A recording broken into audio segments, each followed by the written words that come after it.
Hi everyone, I'm Stella, and welcome back to Based on Not a True Story, where fiction gets steamy, and we walk the tightrope between eyebrow-raising and jaw-dropping, all in the name of good, clean fun. Well, clean might be a stretch. Today's story? Dare I say, the steam isn't just in the sauna. Buckle up. All right, so this letter comes from a woman who wants to be called Adelina. Fancy, mysterious, and brimming with intrigue. Adelina starts off by telling us that she had planned the ultimate self-care spa day after months of work stress, long hours, and zero time for herself. It wasn't just any spa. This one was as exclusive as a private passport stamp. What's better than pampering yourself with spa water, eucalyptus towels, and the unrealistic dream of melting adult responsibilities away? Nothing. Or so she thought. Picture this. Floor-to-ceiling windows with views of pine trees swaying in the breeze, the soothing sounds of pan flutes piped through invisible speakers, and a massage therapist who could probably knead bread with their elbow techniques alone. Adelina's mantra for the day? I'm here for me, nobody else, just me. A mantra destined to blow up in flames 10 minutes into her appointment, because as you've probably guessed, he walked in. And by he, I mean a dark-haired Adonis, who will henceforth be referred to as Mr. Perfectly Imperfect. Adelina noticed him in the waiting lounge, casually scrolling through his phone like he wasn't blessed by the gods themselves. He had the kind of sharp jawline that could probably slice a piece of sashimi, paired with one rebellious curl flopping defiantly on his forehead. Thanks to her vow for self-love and personal zen, she was determined not to give him a second glance. However, fate or poor scheduling had other plans. As it turned out, they booked Adelina and Mr. Perfectly Imperfect for, wait for it, the couple's experience.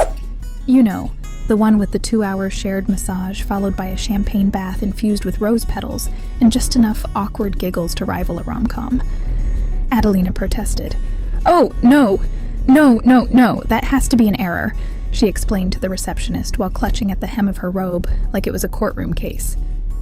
But before she could demand a rebooking, Mr. Perfectly Imperfect chimed in with a killer smile and, "I don't mind giving it a go if you don't." What was happening?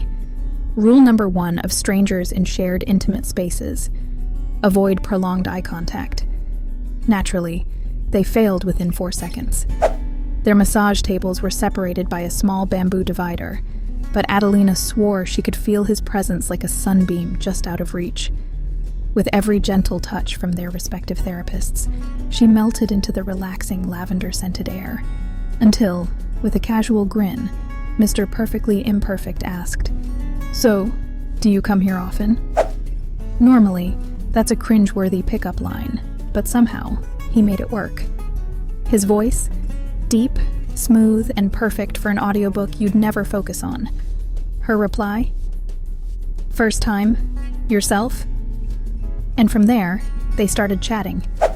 You know those moments where you're saying absolutely nothing, but somehow side-eye flirting anyway? Yeah, apparently that was their vibe.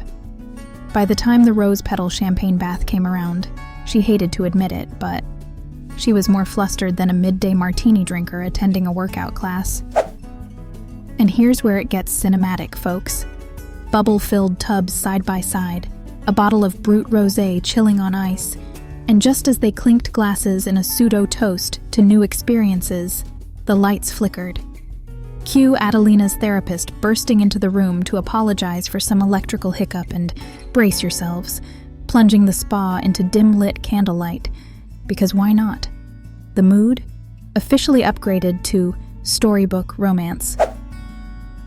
Adelina admitted she couldn't remember the last time she laughed so hard and felt so light in someone's company. They played a silly game of guessing each other's astrological signs. He guessed Taurus. She guessed Libra.